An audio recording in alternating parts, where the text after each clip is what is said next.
베드로전서 1장 1절에서 12절입니다. 베드로가 사역할 때가 언제냐? 네로 황제가 로마를 지배하고 있을 때입니다. 로마에 엄청난 화재가 발생을 했는데 그 화재로 말미암아서 거의 로마 시내가 다 전소되다시피 했습니다. 3일 만에 불이 꺼졌어요. 그런데 누군가를 속죄양을 삼아야 되는데 방화범으로 그리스도인을 지목했습니다. 예수 믿는 사람이 범인이다. 엄청난 핍박이 옵니다. 수많은 사람들이 끌려가서 죽음을 당하고 그때에 로마 지역에 있던 그리스도인들이 동쪽으로 피하여 도망을 칩니다. 그것이 어디냐? 지금의 트루키에 지역인 성경에 나와 있는 소아시아 지역입니다. 본도, 갑바도기아, 그 다음에 갈라디아, 이 그리스도인들이 흩어져 있었습니다. 그들을 가르쳐서 뭐라고 말하느냐? 흩어진 나그네다. 그렇게 불렀습니다. 고향이 있는데 고향을 떠날 수밖에 없는, 그래서 임시 거주지에 거하고 있는 그런 사람. 그게 바로 흩어진 나그네입니다. 산속, 광야, 언제 고향으로 돌아갈지도 모르고 이제 고향도 다 잊어버리는 그런 상황이 되었을 때에 사도 베드로는 그들에게 편지를 보냅니다. 진정한 소망이 뭐냐? 우리가 바라는 진정한 기대가 뭐냐? 이런 핍박 가운데서도 구원을 정말 받겠느냐? 이런 것에 대한 물음표를 가지고 있는 사람들에게 쓴 편지가 바로 베드로전서입니다. 돌아갈 고향이 확실하다. 지금 객지에서 받는 고난은 가치가 있다. 이런 사람은 어떤 것이라 할지라도 잘 견딥니다. 우리가 이렇게 흩어진 사람을 디아스폴라 이렇게 부르죠. 세상의 종착역이 아니다. 어떤 핍박이 있고 그것이 심지어 순교라 할지라도 그것이 끝은 아니다. 전혀 다른 문화 속에서 다른 사람을 만나고 살아도 나는 이 세상에 섞여서 세상 사람이 될 수 없는 이유가 뭐냐? 우리는 목적이 있는 나그네이기 때문이다. 그래서 자기 정체성을 잃어버리지 않고 나는 하나님의 택하심을 받은 자다. 지금도 하나님의 보호 가운데 나는 살고 있다. 이 생각을 언제나 가지고 살 수가 있는 것입니다. 나그네는 버려진 자가 아닙니다. 그 목적을 향해서 가고 있는 거예요. 사도 베드로는 이 그리스도인의 정체성에 대하여 입을 열면서 그가 첫 번째 가지고 나온 단어가 뭐냐? 하나님의 택하심입니다. 너희는 택하심을 받은 자다.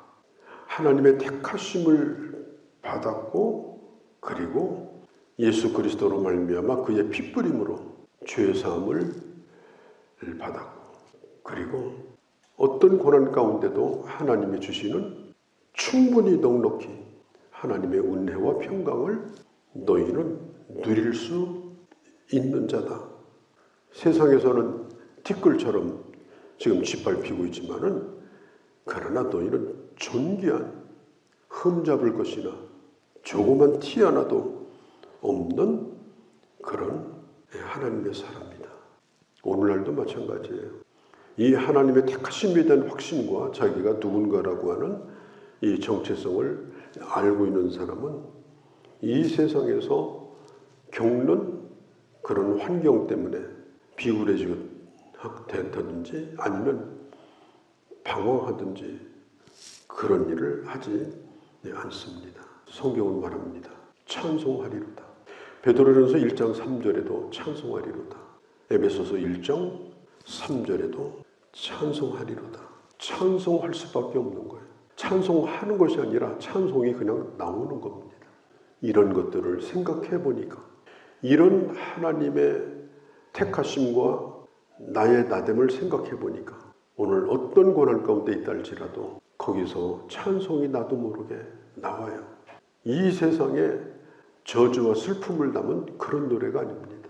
하나님의 깊은 그 사랑을 찬송하는 그런 찬송이 흘러나오는 거예요. 찬송하리로다. 우리 주 예수 그리스도의 아버지 하나님을 찬송하리로다. 예수 그리스도를 이 땅에 보내주시고 그리고 그 아들로 고난을 받게 하시고 부활하게 하시고 우리를 거듭나게 하시고 썩은 동어밭줄이 아니라 영원히 썩지 않는 산소망을 우리에게 주신 그분. 내가 가지고 있는 소망은 썩지 아니하고 쇠하지 아니하고 그 소망은 소망으로 끝나는 것이 아니라 영원한 하나님 나라의 유업으로 마지막 날에 이어지는 하늘의 간직한 소망. 안전합니다. 은행 금고가 아니에요. 우리 호주머니에 넣었다 뺐다 하는 그런 갈등이 아니에요.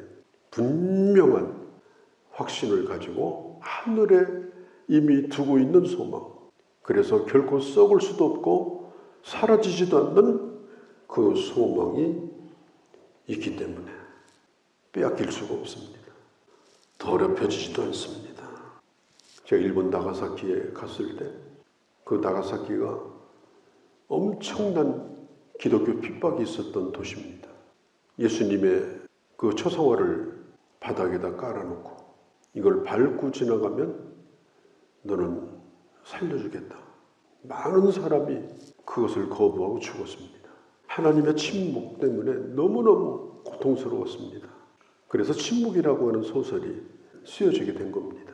그렇지만 하나님의 침묵에도 불구하고 하나님의 그 사랑과 구원을 믿고 그들은 순교의 길을 수없이 걸어갔습니다.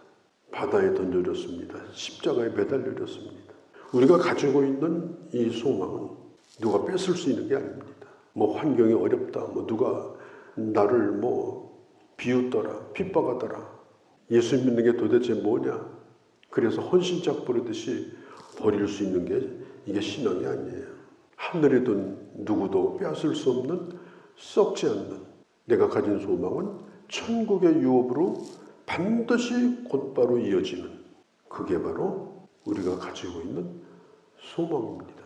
하나님께서 주신 이 소망은 5절에 있는 것처럼 예수 그리스도께서 우리를 부르시는 그날까지 우리를 안전하게 그 소망이 사라지지 않도록 우리를 보호해 주십니다. 우리가 고난을 이기고 핍박을 이기고 우리가 구원의 확신을 가지고 이 세상을 살 수 있는 이유는 내 의지가 강해서가 아니에요. 오늘 성경에 있는 대로 능력으로 보호하심을 받았기 때문에 그렇습니다. 하나님이 내게 주신 그 믿음 때문에 그렇습니다. 순교의 제물로 바친다 할지라도 그 소망을 잃지 않고 자기의 가장 귀한 것을 포기할 수 있는 것이 바로 이것이 우리가 가지고 있는 신앙이에요. 오늘 이 시대에 복음이 존귀한가? 오늘 그리스도인들이 존귀한가? 교회가 오늘 교회로서 그 가치를 인정받는가? 오늘 우리가 살고 있는 시대는 어떤 것도 절대성을 인정하지 않습니다. 어떤 것도 유일하다고 하지 않습니다. 어떤 것도 확신하지 않는다고 말합니다. 모든 것은 다 가정을 걸어야 된다고 말합니다. 아닐 수도 있다. 그게 오늘 현대사상의 가장 중요한 거예요. 그러면 이런 시대에 우리가 유일한 복음, 예수 그리스도를 믿는 것은 정말 자유로운 것 같지만 이게 쉬운 게 아니에요. 어려운 겁니다. 자유롭다고 신앙생활이 쉬운 게 아닙니다. 자유롭기 때문에 더 어려운 거예요. 선택의 기회가 많기 때문에 신앙을 선택하는 게 더 어려운 거예요. 그래서 오늘 예수 믿는 사람들이 점점 없어지는 거예요. 핍박보다 더 무서운 것이 뭐냐? 평안함입니다. 핍박보다 더 무서운 것이 뭐냐? 선택의 여지가 많은 겁니다. 우리는 선택의 여지가 없는 사람들이에요. 오직 예수 그리스도의 복음을 믿고 하나의 소망을 가지고 이미 그 소망은 천국 금고 속에 보관이 되어 있고 내가 하나님 앞에 가는 그날 그 약속의 금고가 열리고 하나님의 유업이 주어지는 이 놀라운 날이 우리에게 이미 준비가 되어 있다라고 하는 것입니다.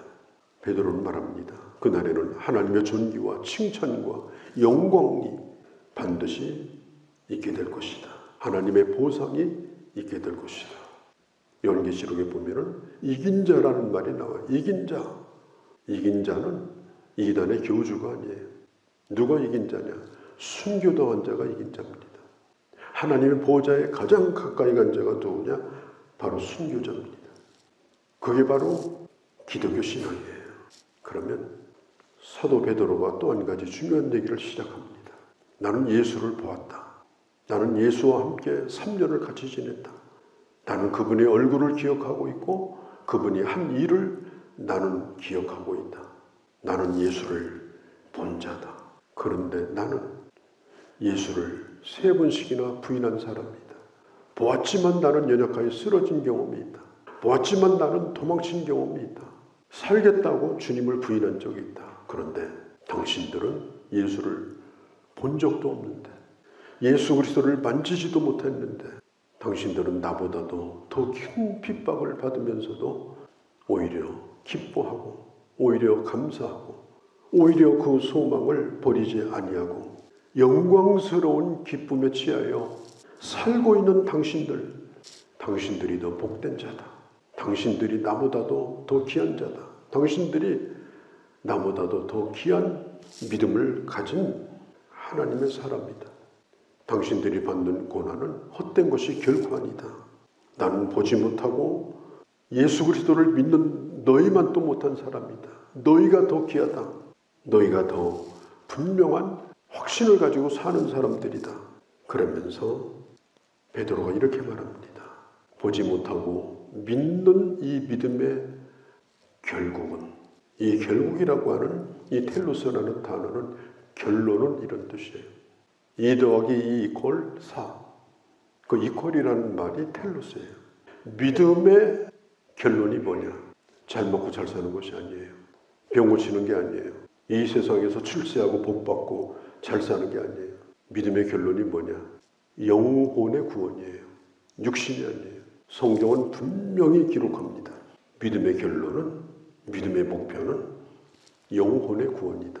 지금 육신적으로 괴롭고 배고프고 나그네 되어서 서름을 받고 있는 그들에게 성경은 말합니다. 믿음의 결론은 영혼의 구원이다. 뭘 만져보고 뭘 보고 뭘 경험하고 뭘 체험하고 무슨 희한한 은사를 받고 그게 중요한 게 아니다. 보지 못하였으나 핍박 가운데서도 부활하신 예수 그리스도를 믿는 그 믿음을 가진 사람의 믿음이 바로 영혼의 구원이다. 그 믿음이 가장 귀한 믿음이다. 기적을 보고 믿은 것이 아니라 보지 않고 믿은 믿음입니다. 우리 주님이 도마에게 말씀했습니다.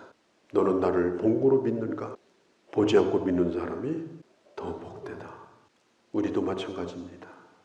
우리도 예수 그리스도를 보지 않고 믿는 자들입니다. 그러나 우리 믿음은 너무나 귀한 믿음입니다. 보고 믿는 자보다 보지 않고 믿는 믿음이기 때문에 우리의 믿음을 주님도 귀하게 여기십니다.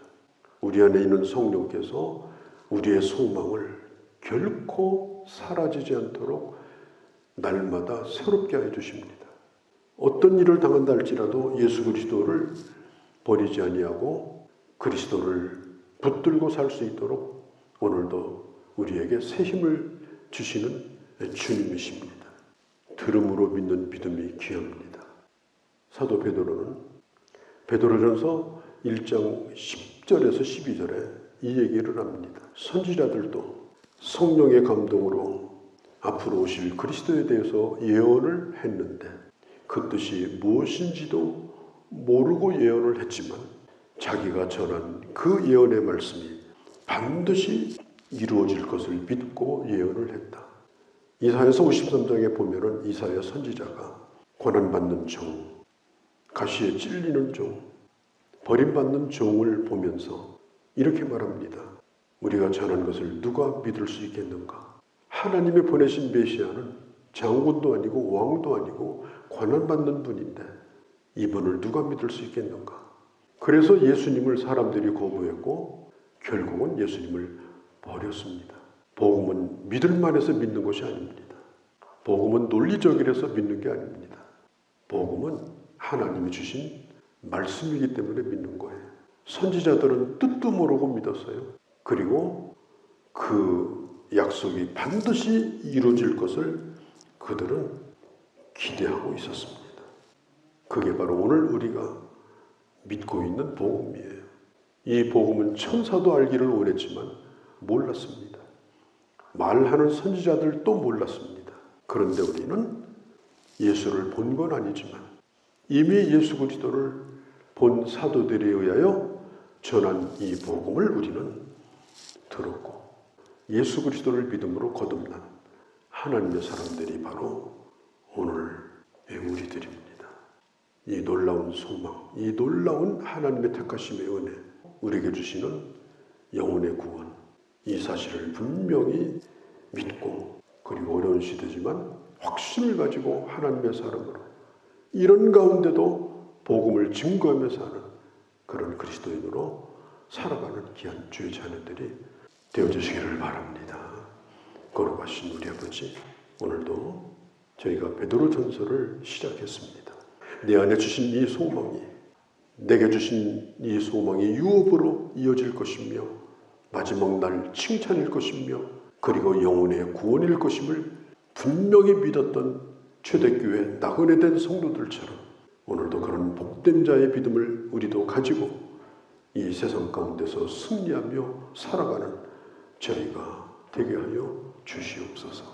예수님의 이름으로 기도하옵나이다. 아멘.